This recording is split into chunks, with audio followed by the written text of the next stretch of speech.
이 땅을 살아가지만 여기가 하늘나라야. 정말 천국이 따로 없네. 이대로 사는 게 곧 천국이네. 난 천국 그거 죽어서 가는 것도 좋지만 이 땅에서도 너무 행복해 라고 얘기할 수 있는 그런 사람이 되려면 물질 많이 갖고 좋은 환경 갖고 좋은 사람들 만나면 그렇게 되는 것이 아니라 내 마음이 The Kingdom Heart를 가져야 된다. 천국 마음을 가져야 된다 하는 예수님의 말씀을 우리가 보고 있습니다.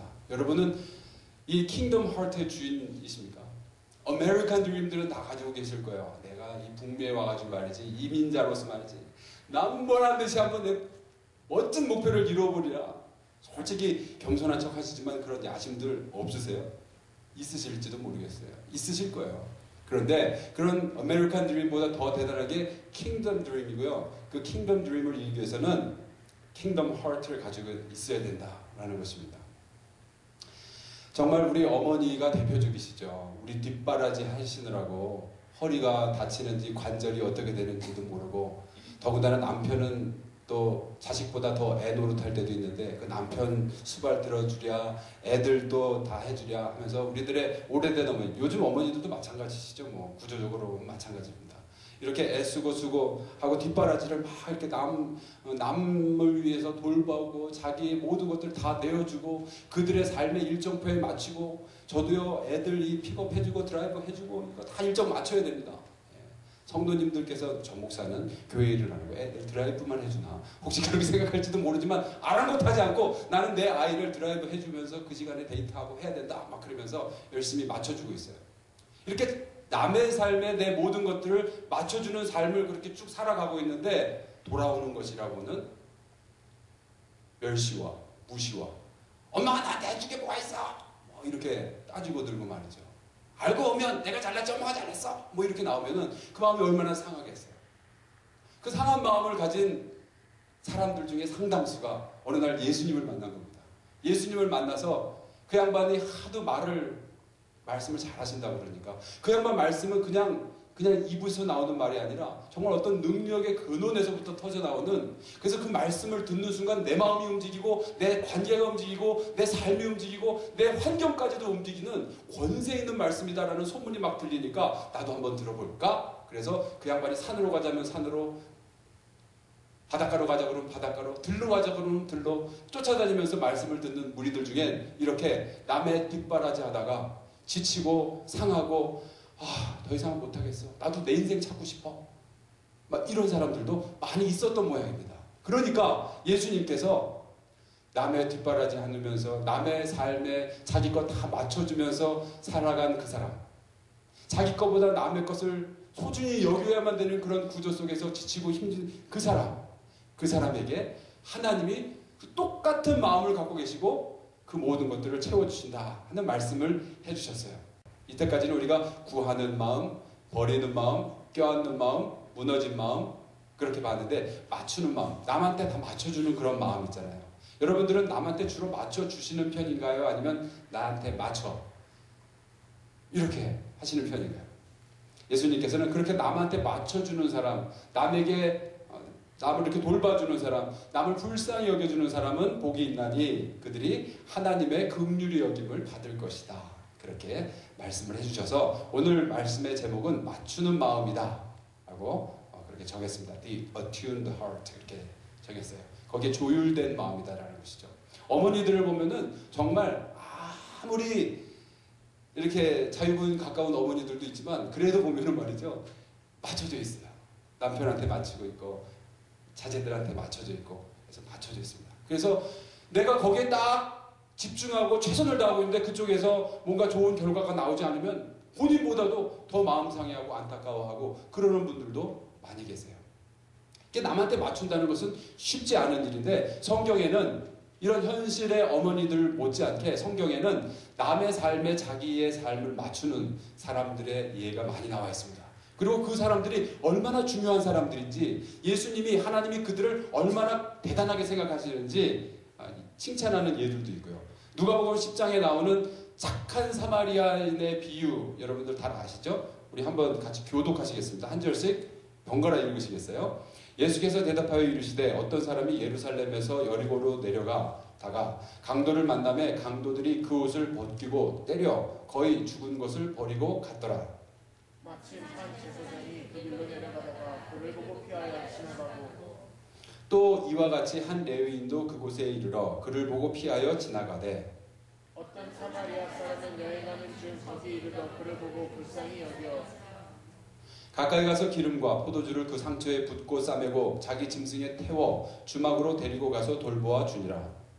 이튿날 그가 주막 주인에서 데나리온 돈을 주며 이르되 듣고 바치라 비용이 더 들면 내가 돌아올 때 갚으리라 하였으니 네 생각에는 이 세 사람 중에 누가 강도 만난 자의 이웃이 되겠느냐?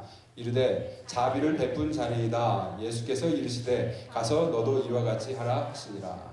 긍휼히 여기는 자는 복이 있나니 긍휼히 여김을 받을 것이다 하는 그 긍휼이나 이 이야기 속에 예수님의 제자들이 얘기한 자비를 베푼 사람이나 같은 의미를 가지고 있어요. 긍휼이나 자비나 알고 보면 다른 사람한테 자기를 맞춰주는 것입니다. 지금 여리고로 가는 길에 강도를 만나서 의도 터지고 말이죠. 이제 죽게 생긴 그 사람을 사람들이 지나가면서 봤음에도 불구하고 제사장과 레위인들은 자기네들의 일정과 의지대로 그걸 우선시해야 되기 때문에 그냥 무시하고 지나갔지만 여전히 바쁘긴 마찬가지인데 사마리아 사람은 그 모든 일정과 행보를 유보하고 늦추고 그 사람을 케어하는 일에 초점을 맞췄다는 것입니다.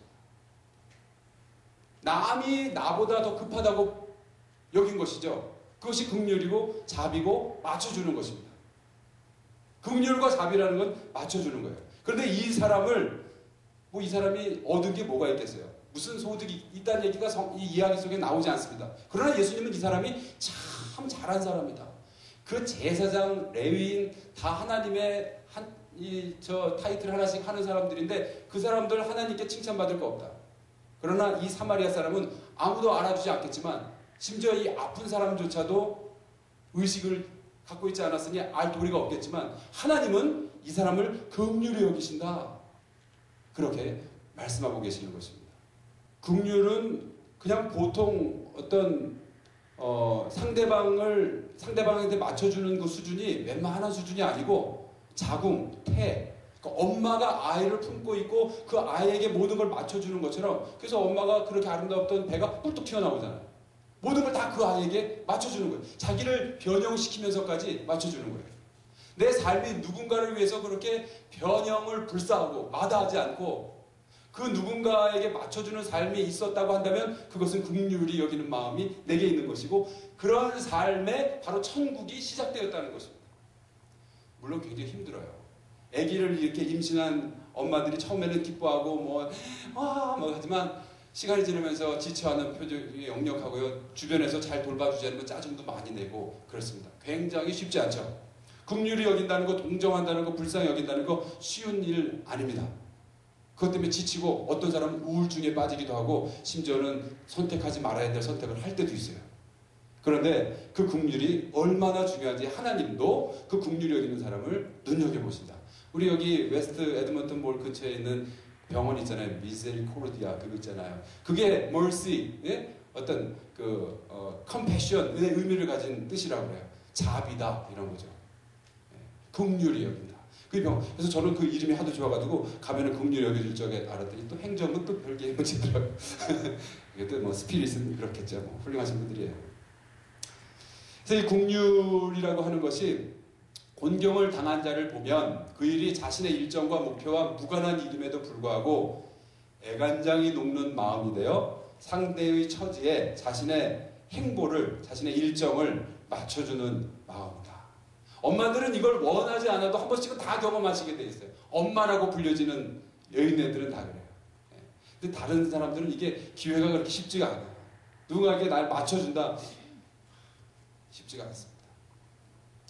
예수님이 그런 긍휼의 마음을 보여주신 장면이 성경에는 산더미처럼 쌓여져 있는데 우리가 잘 아는 이야기 중에 하나 뽑자면은 오병이어의 사건이 있었던 그 자리 말이죠. 어떡하다 그렇게 놀라운 기적이 일어났느냐면 그 원천은 무엇이고 동기는 무엇이냐면 예수님의 긍휼이다. 사람들이 굶주리는 걸 사흘이나 굶주린 사람을 바라보면서 야 힘내 힘내 그것도 못 참아 이럴 사람 물론 없겠지만 그래도 이 사람들이 너무나 불쌍해가지고 먹을 것을 어떻게든지 해줘야 되겠다. 적극적으로 그 대책을 마련하는 예수님의 그 모습이 긍휼히 여기는 불쌍히 여기셨다 그렇게 스스로 말씀하시잖아요.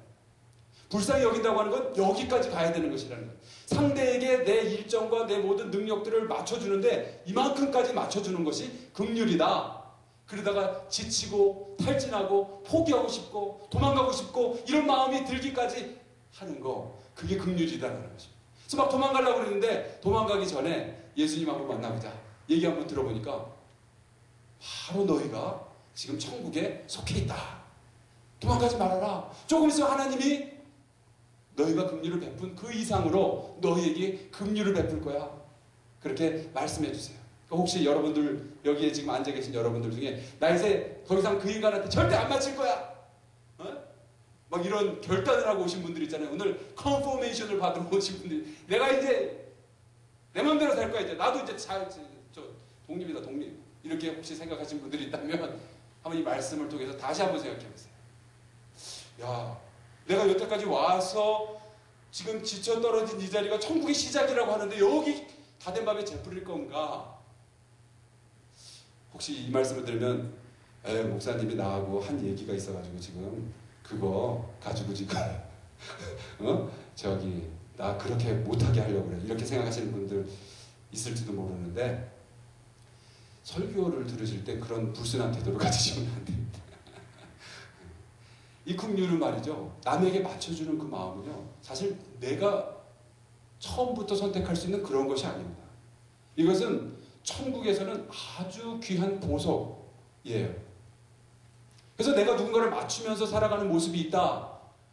내가 어떻게 누구 이렇게 비위를 맞추려고 그러지. 옛날에 안 그랬는데 이런 모습들이 생겼다.